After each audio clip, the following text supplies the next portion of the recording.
बिस्मिल्लाहिर्रहमानिर्रहीम इय्याका नअबुदु व इय्याका नस्तईन। आज के कप्तान इमरान खान साहब के और साबिका खातून अव्वल बुशरा बीबी साहिबा के केसेस की तफसीलात ये हैं। एक तो अलकादर ट्रस्ट केस जो कि आज जेल के अंदर, जैसा कि आपको पता है कि ये ट्रायल चल रहा है, जैसे कि दूसरे ट्रायल चले और खान साहब को सजाएं दी गई, तो उस अलकादर ट्रस्ट केस की आज अडयाला जेल में समाअत है, जिसमें गवाहों के बयानात कलमबंद और क्रॉस एग्जामिनेशन के लिए समाअत है। खान साहब और बुशरा बीबी साहिबा के ऊपर ये नैब ने केस बनाया है और इसमें इमरान खान साहब या बुशरा बीबी साहिबा, उन दोनों का कोई रोल साबित नहीं कर पा रहे कि उन्होंने किसी तरह से कोई इसमें उनका कसूर हो, उनका कोई गुनाह हो। जो एक गवाह पेश हुए हैं, उन्होंने गवाही दी है। उस गवाही के अंदर अगर आप पढ़ेंगे तो आपको समझ आ जाएगी, जो बड़ा वाज़ेह तौर पर गवाही देते हुए कह रहा है कि किसी तरह से कोई एक पैनी का भी फाइनेंशियल बेनिफिट दोनों ने नहीं लिया। तो फिर केस किस चीज का चल रहा है?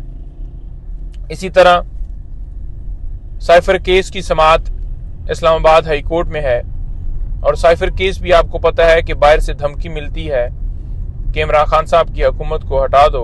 खान साहब कौम को एतमाद में लेते हैं, बताते हैं, और उनके ऊपर जिन्होंने ये सारा काम किया हुकूमत हटाने में, बजाय ये कि वो आज जेल में होते, खान साहब को जेल में डाल दिया गया। फिर 8 दिनों में 25 गवाह करवा के, यानी कितनी स्पीड से ट्रायल करवाया कि जल्दी से जल्दी खान साहब को सजा हो और इलेक्शन से पहले ये सजा हो, ताकि लोगों के अंदर मायूसी हो कि खान साहब तो नहीं आएंगे बाहर। लेकिन 8 फरवरी को लोगों ने साबित कर दिया कि वो किस तरफ खड़े हैं। तो साइफर केस जैसे तेजी से चलाया गया था नीचे, उस तेजी से हाई कोर्ट में अभी तक क्यों नहीं डिसाइड हुआ? उनकी सजा की सस्पेंशन के लिए, यानी कि सजा की मुअत्तली के लिए हमने दरखास्त दी हुई है और वो समाअत आज है, हर रोज हो रही है। लेकिन ये इसके अंदर तो कोई इतनी पेचीदगी थी ही नहीं। सिंपल केस था कि जिन लोगों ने ये सारा साजिश, जो सारे इसके अंदर जिनका रोल था, उन्हें अंदर होना चाहिए था और कप्तान को बाहर होना चाहिए था। साइफर कोर्ट्स में आता है और कोर्ट्स को डिक्लासिफाइड कर दिया गया और नेशनल सिक्योरिटी काउंसिल की 2 मीटिंग हुई।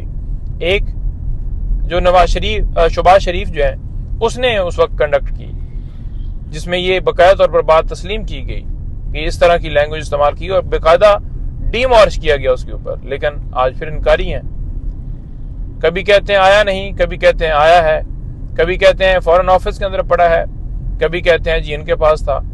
तो ये इनके बयानात आपके सामने सारे चल रहे हैं। इसी तरह अलकादर ट्रस्ट केस के अंदर जमानत की दरखास्त भी अप्लाई की हुई है इस्लामाबाद हाई कोर्ट में, वो भी फिक्स है। तो अल्लाह ताला करम करे, जो ही ये अगर मेरिट के ऊपर सुनकर मेरिट के ऊपर फैसला दिया जाए तो 1 मिनट भी ये खान साहब को अंदर नहीं रखा जा सकता किसी केस में।